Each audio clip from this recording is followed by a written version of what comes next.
Это еженедельная информационно-аналитическая программа «События недели» в студии Елена Лолуа. Здравствуйте. Марш бессмертного полка. Дискуссии вокруг неисполнения республиканского бюджета прошлого года. Оптимизация в структуре Кабинета министров.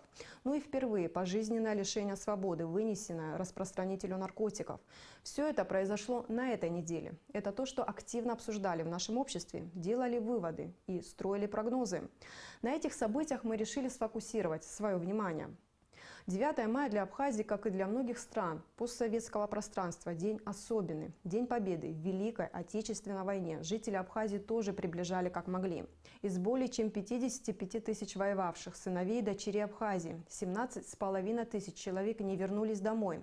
Потери для маленькой республики невосполнимы. 22 уроженца Абхазии удостоены высокого звания Герой Советского Союза. 3 кавалеров всех орденов славы. С каждым годом все меньше ветеранов приходят к памятнику неизвестного солдата. До сегодняшнего дня дожили всего 25 участников той страшной войны. Основные праздничные мероприятия прошли на набережной Махаджиров в Сухуми. Шествие бессмертного полка стало самой эмоциональной частью мероприятий. Участники гражданской акции прошли длинной колонной по набережной с фотографиями родственников ветеранов.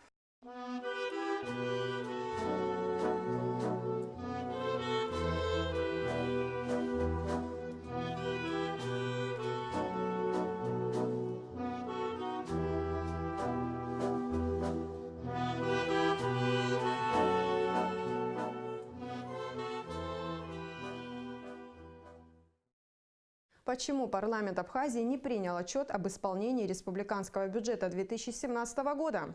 Дискуссии на эту тему продолжились и на этой неделе. Причины неисполнения главного финансового документа страны озвучивали представители Министерства финансов Абхазии, а депутаты продолжили задавать вопросы, адресованные в целом правительству, а не конкретно Минфину. Парламентарии попросили Генпрокуратуру разобраться в причинах неисполнения бюджета. Ирина Ажба напомнит историю вопроса. 10 мая депутаты на заседании Комитета по бюджету, кредитным организациям, налогам и финансам продолжили обсуждение закона об исполнении республиканского бюджета за 2017 год, не принятого ранее парламентом.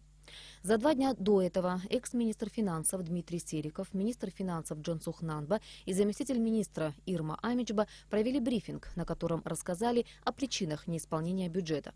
Дмитрий Сериков подчеркнул, что невыполнение доходов составило 376 миллионов рублей. Если проследить ситуацию с исполнением бюджетов за все послевоенные годы, то это скорее закономерность, чем исключение, отметил экс-министр. На протяжении всей истории, современной истории Республики Абхазия, если вы поднимете все отчеты об исполнении бюджета, ни один бюджет, как по доходу, как по расходам, исполнен не был. Всегда, если скажем, по-другому быть не может. И это касается не только Республики Абхазия, это касается любой другой страны. Если бы можно было досконально планировать и исполнять бюджет с точностью до 1/10, 100%, как по доходам, по расходам, это бы называлось не планирование, не прогнозирование, а подгон под факт. Такого не бывает. Если вы посмотрите другие страны, везде это происходит. Поэтому мне хотелось бы прокомментировать те самые острые вопросы, которые были подняты на сессии и озвучены со стороны как депутатского корпуса, так и журналистов и многих других людей. И на самом деле те вопросы, которые у людей в голове, которые задаются на улице и обсуждаются. Дмитрий Сериков объяснил, почему не удалось по максимуму выполнить плановые показатели. По всем отраслям у нас просадка. И просадка связана в чистом виде по причине неприезда туристов. Ни одной отрасли нету, которая бы сработала по планам условно установленных государством. Но если провести просто параллель с предыдущими годами, такого туристического сезона, как в 2017 году, в нашей стране не было. И это не могло не сказаться на тех доходах, которые получал бюджет. Это что касается невыполнения наших собственных доходов на 370 миллионов. Причем отдельно хочу сказать, мы не выполнили плановые показатели по доходам по торговле, по связи, по туристической сфере, по гостиницам, по всем. Отдельно уже говорили про рыбную отрасль. Это самый худший год, что касается рыбной отрасли. Практически путина не было. И мы не досчитались в бюджете порядка 150-200 миллионов из-за рыбной отрасли. Поэтому, естественно, это сказалось на наших доходах. Но при всем при этом все социальные обязательства, в первую очередь, это зарплаты, социальные выплаты и пенсии, они были выполнены в полном объеме. Основные претензии депутатов касались неисполнения бюджета по расходной части, в частности, неизрасходованных порядка 1 миллиарда 200 миллионов рублей. Из них 800 миллионов в конце 2017 года находились на счетах Нацбанка, а 376 миллионов и есть те самые невыполненные собственные доходы, пояснил Сериков. Экс-министр подробно рассказал о структуре и распределении данных средств. Из 800 миллионов, которые находились на счетах собственных средств республики, состояло только 40 миллионов.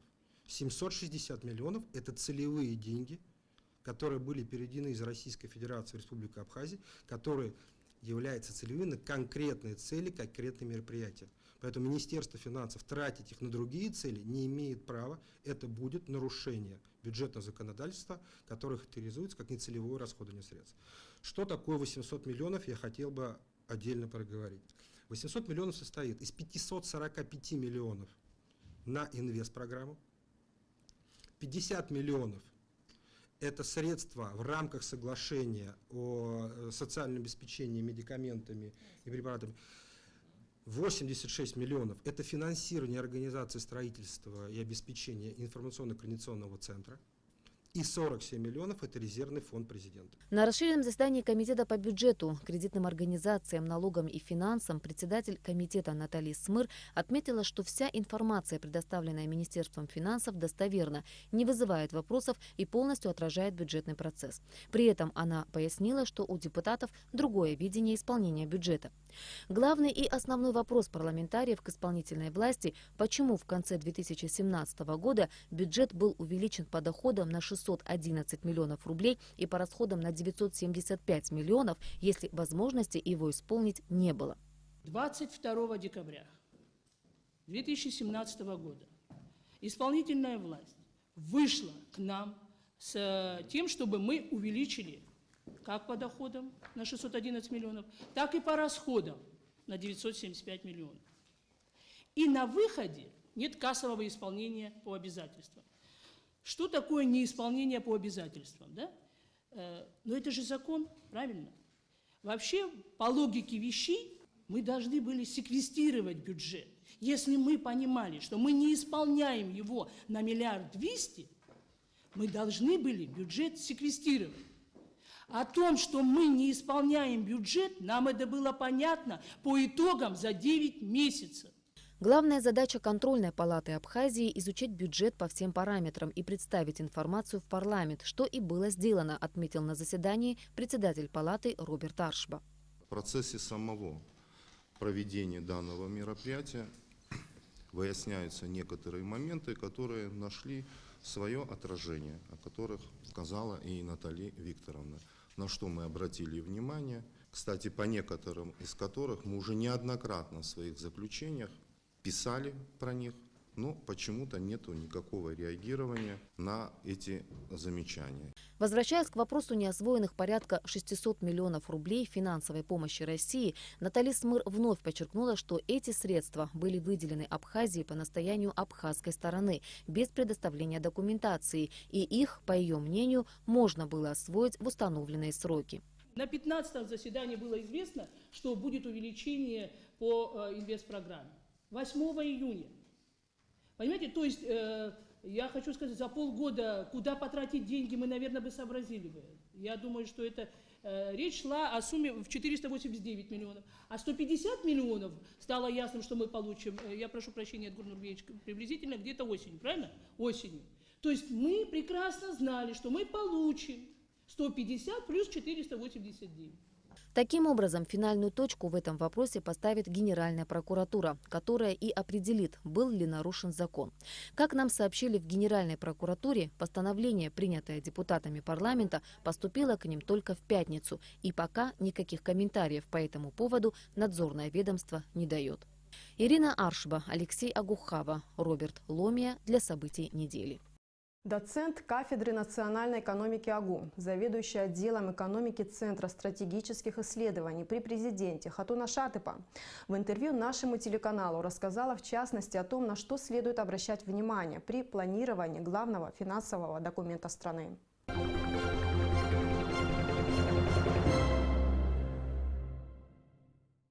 На последнем заседании сессии депутаты парламента не утвердили проект закона об исполнении республиканского бюджета за 2017 год и отправили его на проверку в Генеральную прокуратуру.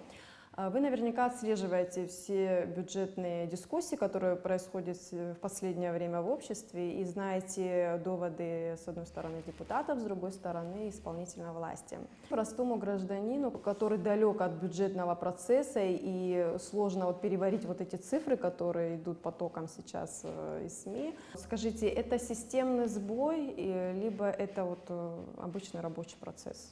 Действительно, после принятия решения парламентом о направлении отчета в Генеральную прокуратуру пошел такой мощный информационный поток обсуждений, комментариев, но которые, как вы правильно отметили, не вносят ясности в сознании большинства граждан нашей республики. На мой взгляд, уже такой период сейчас, когда нам остается только ждать решения такого компетентного органа, как Генеральная прокуратура.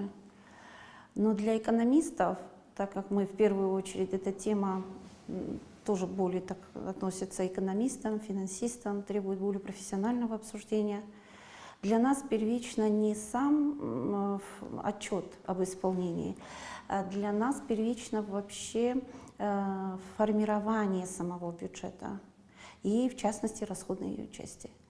Вот на что мы хотели бы обратить внимание.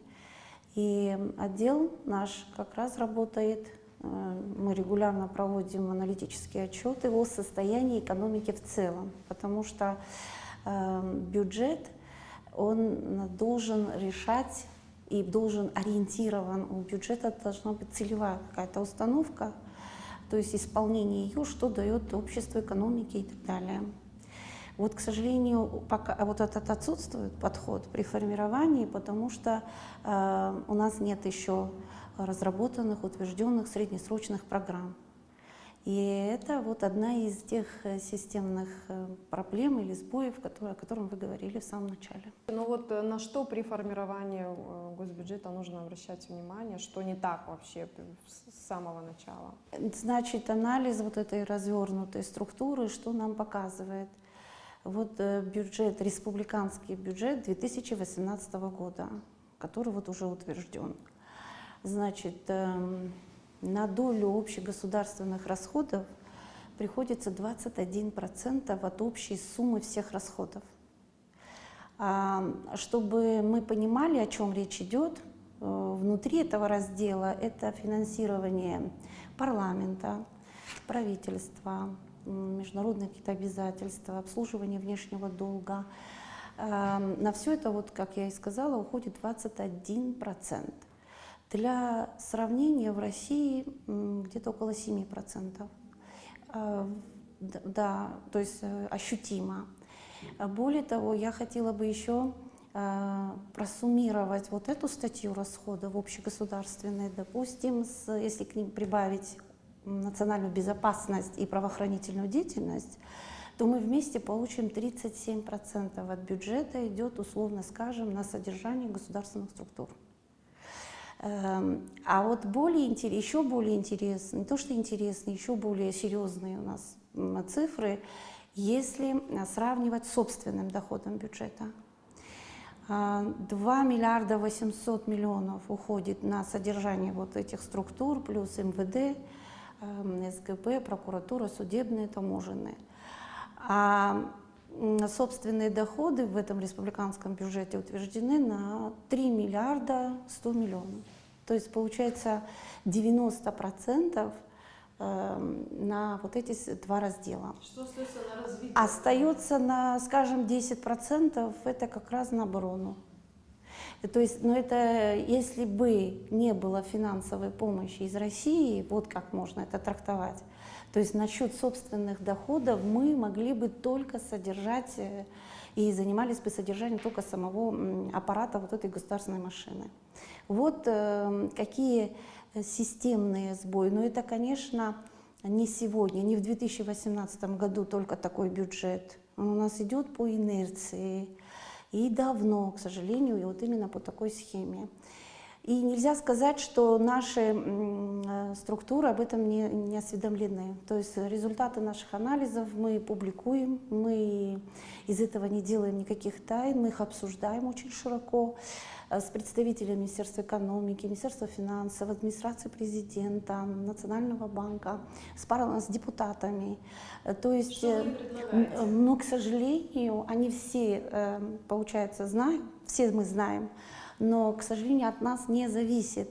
Это ни одна ветвь на сегодня, ни правительство, ни парламент серьезно не ставит эти вопросы, чтобы в корне просто кардинально поменять подходы к формированию самого бюджета. Какие должны быть эти подходы? Будем откровенны, значит, 2018 год, к сожалению, уже бюджет принят, и правительство обязано его выполнять.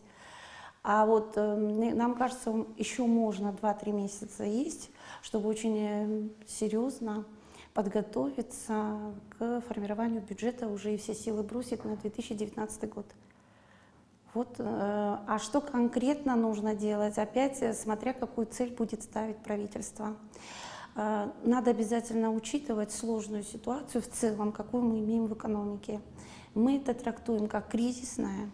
И поэтому, если антикризисные меры не будут обозначены как целевые установки, и тогда бюджет перенаправить, переформатировать на решение вот этих конкретных, скажем, целевых установок. Вот, но подробно сейчас в рамках вот этого формата, наверное, у нас не получится, потому что мы готовим более развернутую работу и тоже будем обсуждать, представлять и в парламент, и в правительство. И это не значит, что только мы знаем, что надо делать. Тут надо сообща использовать потенциал и науки, и экономического факультета Абхазского университета, правительства и парламента. Это сообща, потому что бюджет — это такой главный финансовый документ, который является результатом взаимодействия двух ветвей власти — исполнительной и законодательной. Поэтому они несут полную ответственность за бюджет с момента, начиная разработки и завершая отчетом. Мы очень зависим от того, какой будет туристический сезон. Как нам от этого уйти? Или мы, поскольку курортная страна, мы не сможем от этого уйти? Общество, экономика и вообще все мы в ожидании реформ, реальных и серьезных. Но реформы сами по себе не могут начаться. Их надо организовать, их надо планировать. И если мы не начнем и не будем принимать антикризисный план действий или программу, как хотите назовите, нам будет очень сложно планировать бюджет. А сказать конкретно, от какой отрасли будет зависеть, это покажет только антикризисная программа, которая должна иметь наша республика уже сколько лет. Мы живем вот без этой программы. При работе над проектом бюджета очередного года, да, привлекаются ли специалисты ЦСИ и АГУ к работе над документом? Как вообще идет работа? Что вы знаете? Нет, насколько мне известно, эта работа осуществляется непосредственно силами Министерства финансов при разработке, но вы правы, можно было и на этом этапе подключить, да, экономическое сообщество, и на этапе обсуждения, когда бюджет поступает уже в парламент. Вот, мне кажется, на этом сопровождение такое научное было бы очень полезно. И в конце мы имели бы более взвешенный, более объективный и продуманный бюджет. Надеюсь, новое правительство, которое сейчас сформировано, не новое правительство, а скорее новый премьер-министр, сумеет вообще структурно перестроить работу самого правительства и заложить новые подходы при формировании бюджета на 2019 год.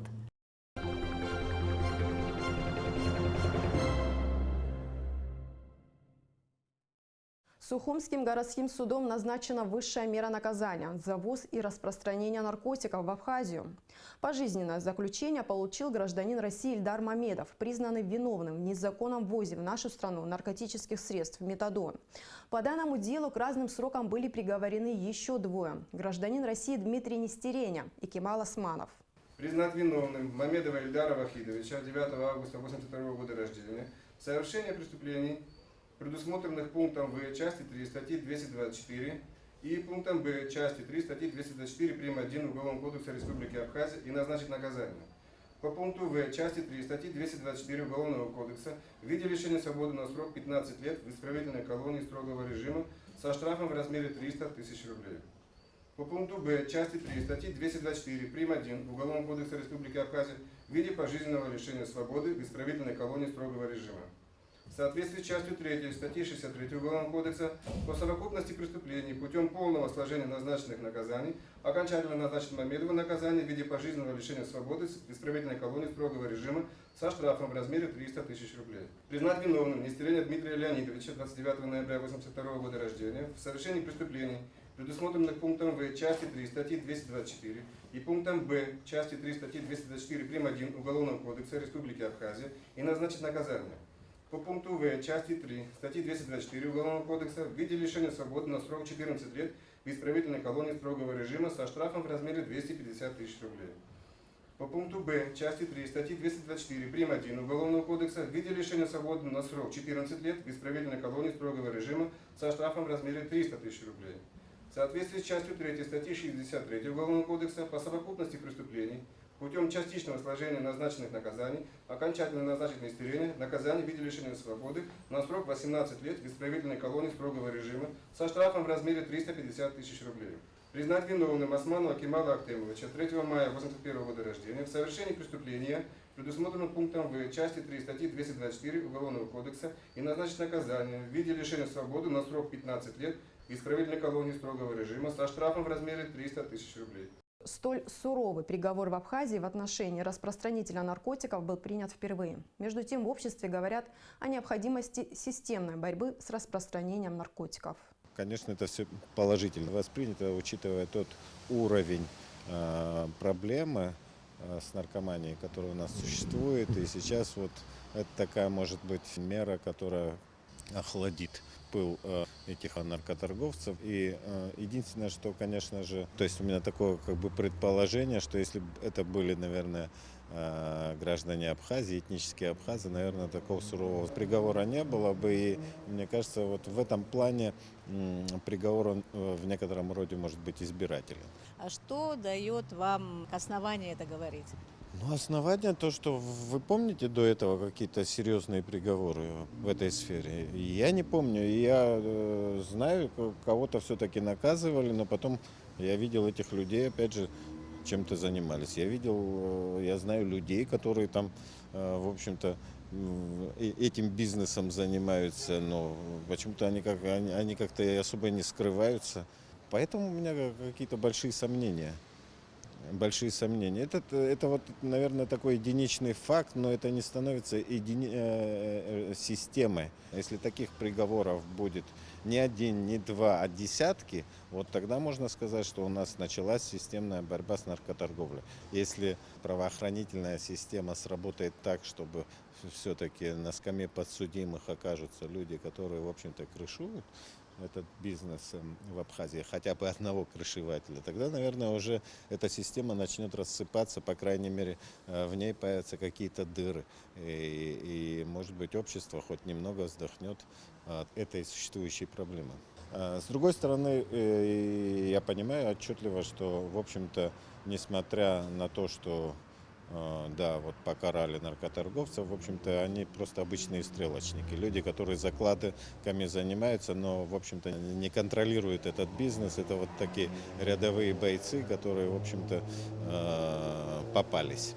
И здесь, конечно же, возникают, опять же, вопросы, кто же все-таки по-крупному занимается этим бизнесом. Когда приезжают люди, которые не имеют никакого отношения к Абхазии, приезжают и здесь как бы в течение года там как минимум спокойно занимаются наркоторговлей и без каких-то людей, которые их прикрывают, их деятельность, в это мне как-то сложно поверить.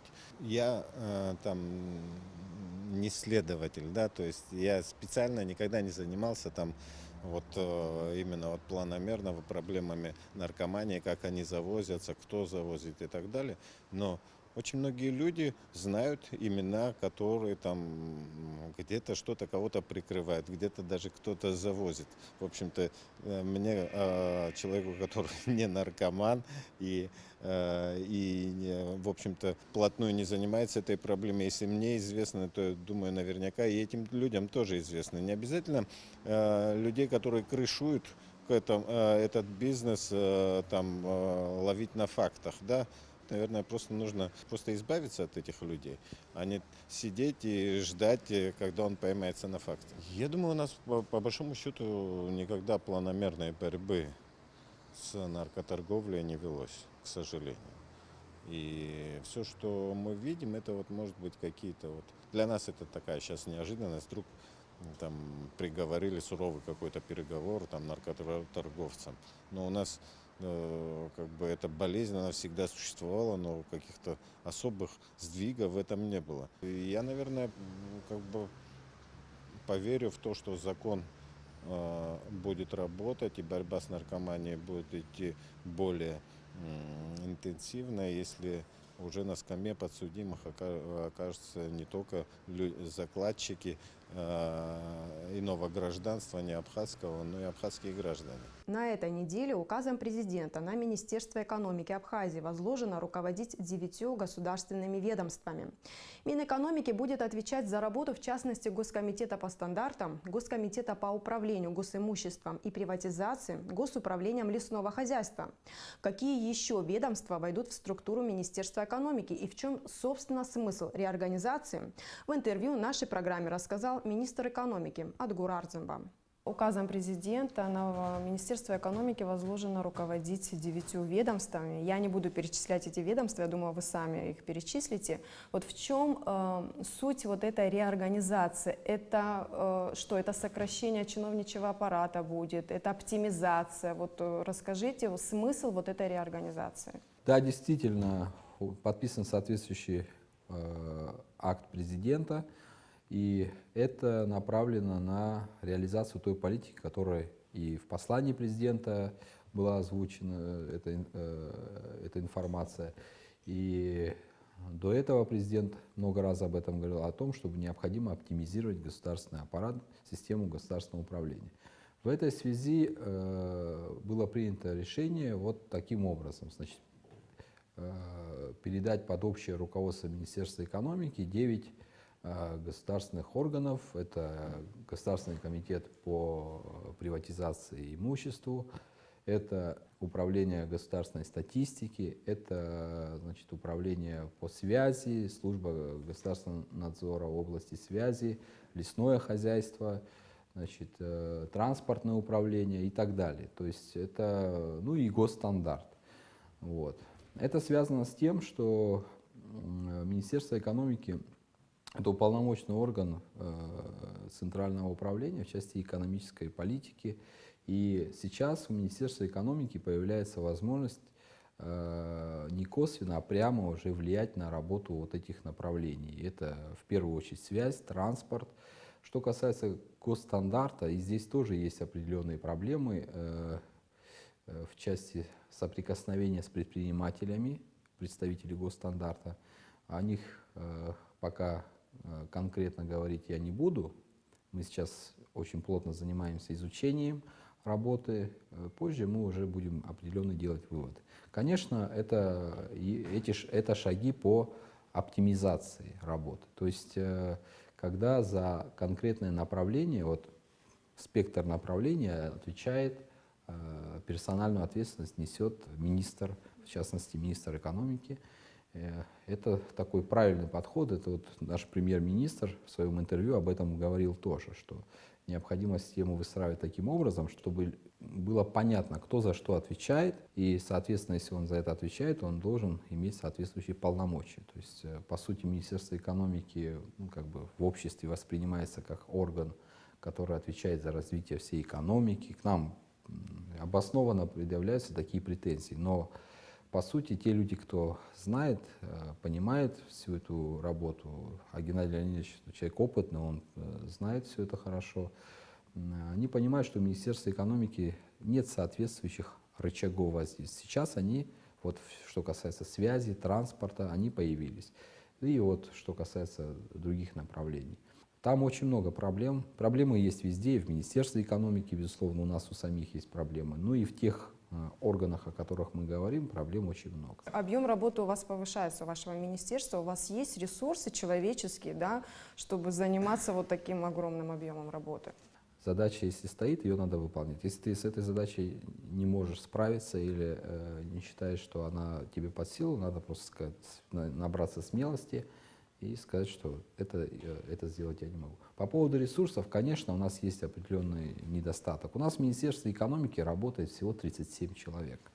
Это может со стороны кому-то казаться, что здесь очень огромное, большое ведомство. Нет, это не так. У нас всего 37 человек. Это с учетом и техперсонала, там, водителей, уборщиков и так далее. То есть, поэтому, конечно, есть определенная проблема, но я думаю, что и в этой части мы некоторые какие-то изменения будем вносить. И я думаю, мы справимся с этой работой. Ну и потом, Елена, очень важно понимать одну простую вещь. Есть Министерство экономики как орган, в данном случае сейчас так получилось, стоящий над этими другими органами, которые к нам передали в ведение, скажем, управление общее. В этих органах тоже есть руководители, и у них есть заместители и так далее, правильно? Если человек, который там назначен руководителем, его работу надо исправлять в Министерстве экономики, и тогда этот руководитель находится не на своем месте, понимаете? То есть, если вы спрашиваете по человеческие ресурсы, тогда я именно вот так вам отвечаю, потому что это не говорит о том, что мы будем делать работу за кого-то. Есть ответственные люди, есть руководители, и они должны отвечать за свою работу. А как эту работу поставить, это уже наш вопрос. Уже мы повстречались со всеми 9 исполняющими обязанности руководителей на данный момент, они еще не переутверждены, ну, кто-то из них уже переутвержден, это в части транспортного управления. Мы уже имели встречи, беседы, мы встречались с исполняющими обязанности руководителей и с их заместителями, обсудили те проблемы, которые есть в работе, попросили их представить в короткий срок в Министерстве экономики отчет о проделанной работе за 2017 год, за прошлый год, и утвержденные планы работы на 2018, то есть на текущий год, какие были у них утверждены планы работ. И на основе этих документов, материалов, вот буквально в ближайшие 1-2 недели, мы будем делать соответствующий анализ и уже на основе всех этих материалов делать некий обобщенный план работы, который мы будем здесь утверждать.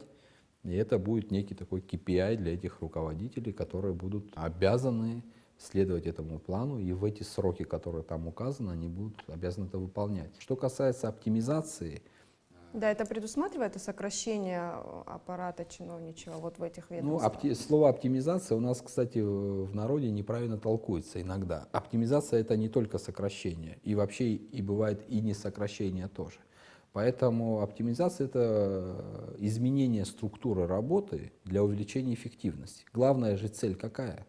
Главная цель не сократить или добавить персонал, главная цель — увеличить эффективность. Вот если вернуться к сокращению, оно тоже возможно. Оно тоже возможно, и я думаю, что так и будет по некоторым направлениям. По цифрам пока ничего сказать вам не могу, но по некоторым уже есть идеи по слиянию некоторых органов, по некоторым есть идеи по сокращению численности, потому что есть, опять же, приоритизация задач. Вот задачи расставлены по приоритетам. Вот есть эти приоритеты, для выполнения этих задач нужно сохранить соответствующее число эффективных менеджеров. Ну, еще раз что хочу сказать. Конечно, за очень короткий промежуток времени мы гор переворачивать, наверное, не будем и не сможем. Было бы смешно, если бы я сейчас вам сказал бы, что там через 2 недели будет ситуация кардинальным образом меняться. Но ситуация будет меняться, это я вам гарантирую. Если я неправильно информирована, то вы меня поправите. Вот эти ведомства, практически все ведомства, они раньше подчинялись Министерству экономики, потом от этой идеи отказались. Так ли это? Вот, не все. На самом деле, что касается вот транспортного управления, был один период, если я не ошибаюсь, это 2011 год,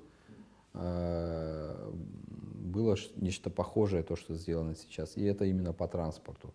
В 2014 году была идея реорганизовать и слить в единый орган Министерства экономики, Государственное управление по статистике и Минтуризма тогда.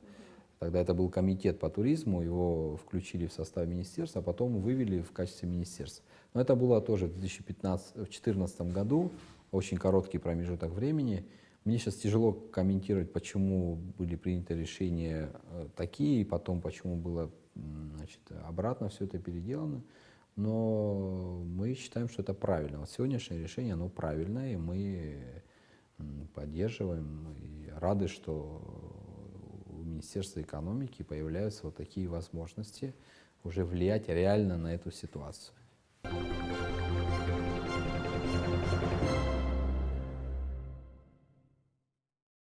На дорогах Абхазии, особенно на участках, где наибольшая аварийность, появились передвижные камеры фото- и видеофиксации нарушений скоростного режима «Арена». Треноги работают в автоматическом режиме без участия оператора практически в любых погодных условиях. «Арена» исправно функционирует даже в ночное время суток. При выявлении нарушений в памяти устройства сохраняются номерной знак автомобиля, дата, время и место превышения скорости. Информация о каждом нарушении хранится в единой базе данных и доступна к сведению на постах дорожно-патрульных служб. Автовладельцу волей-неволей приходится платить штраф, потому как доказательства, как говорится, налицо. Как сообщает пресс-служба МВД Абхазии, эта система фиксации правонарушений исключает так называемый человеческий фактор и не подлежит локальной корректировке. О том, что на данном участке стоит видеокамера, водителей информирует предупреждающий знак.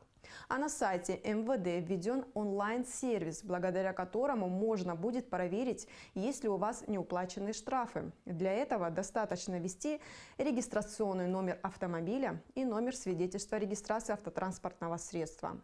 А сейчас к событиям дня. 12 мая исполнился бы 101 год выдающемуся народному поэту Абхазии, Адыгеи и Кабардино-Балкарии Баграту Шинкуба.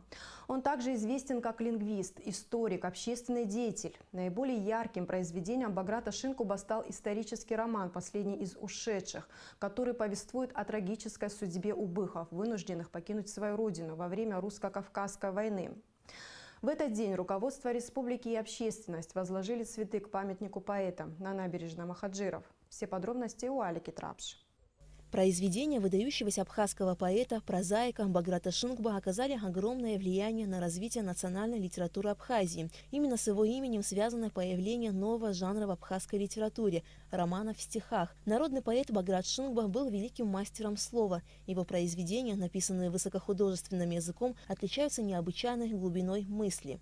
Баграт Шинкуба им такой дарасирмоуёб, ера абсуа поэзия, что а технология что-то щек иргылит, а шага-зага гайцет, а при Пушкиничи шохаебш, Лермонтовичи шохаебш, Баграт Шинкуба что царак алхнай узкажцом обыскака их шот, мартепка анырклот, нбангюзацом, нбангюзагрхом. Исторический роман Баграта Шинкуба «Последний из ушедших» знаком многим поколениям. Автор, несомненно, сумел разбудить чувство патриотизма и донести значимость сохранения языка и самобытности для дальнейшего существования народа.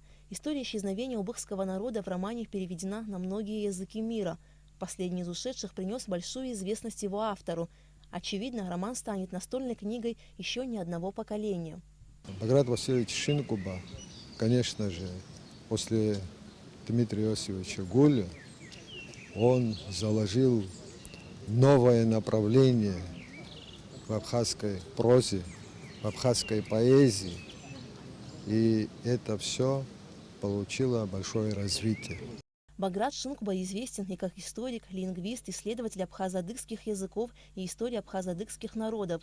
Велики его заслуги в сохранении абхазского фольклора, который стал основой многих его произведений. Полевые этнографические работы по сбору фольклорных материалов для него весьма были значимы, поскольку в них отражены самобытность и культура абхазского народа. Баграт Шынкба – один из немногих писателей, занимавшихся переводами произведений зарубежных авторов на абхазский язык. Благодаря ему на художественном абхазском заговорили герои Александра Пушкина, Шоты Руставели, Иоганна Гёте, Джорджа Байрона и других. Баграт Шынкба также известен как автор детских стихов и сказок. Народный поэт не боялся выступать в защиту интересов своей родины. За соавторство письма в ЦК КПСС о притеснении абхазского народа Грузии он подвергался преследованиям. А в период национально-освободительного движения народа Абхазии он был одним из первых, кто осудил оккупацию. Все, что он делал для своего народа. Он мне сказал, говорит, если вот эти книги, вот все, что я создал и произведения, не будет читать мой народ, они мне тоже не нужны. Их можно убрать. Но время показало, что они нужны и очень нужны. 12 мая народному поэту Абхазии Баграту Шынкба исполнился бы 101 год. Он навсегда останется в памяти своего народа как большой патриот своей страны. Алика Трапш, Астамур Гожба для событий недели. В армии Абхазии пополнение. В Министерстве обороны на верность народу Абхазии присягнули 44 новобранца. С этим важным событием военнослужащих поздравил замминистра обороны Владимир Ануа и пожелал добросовестно выполнять поставленные задачи и приумножать честь и славу вооруженных сил республики. Сара Джоп Алам Писланы Пак Гудурла то обозвать сапсатки обстухат кара гоп сакала шазоку. Исто бабу я конституция закон пепсат кирала шашрукнуку.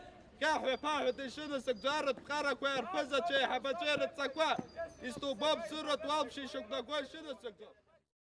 Перед тем, как принять присягу, военнослужащие и призывники прошли трехнедельную подготовку в учебном центре Минобороны Абхазии. После присяги молодые солдаты были распределены по воинским частям и отдельным подразделениям оборонного ведомства. Весенний призыв граждан республики на действительную военную службу продлится до 30 июня 2018 года. Весенняя призывная кампания продолжается. На этом у нас не последняя присяга. Цели и задачи, поставленные министром обороны перед руководством учебного центра, будут выполнены в полном объеме, так как данные военнослужащие будут принимать участие на параде, посвященном 25-летию победы в Отечественной войне народа Абхазии. Это все на сегодня. До свидания. До новых встреч в эфире.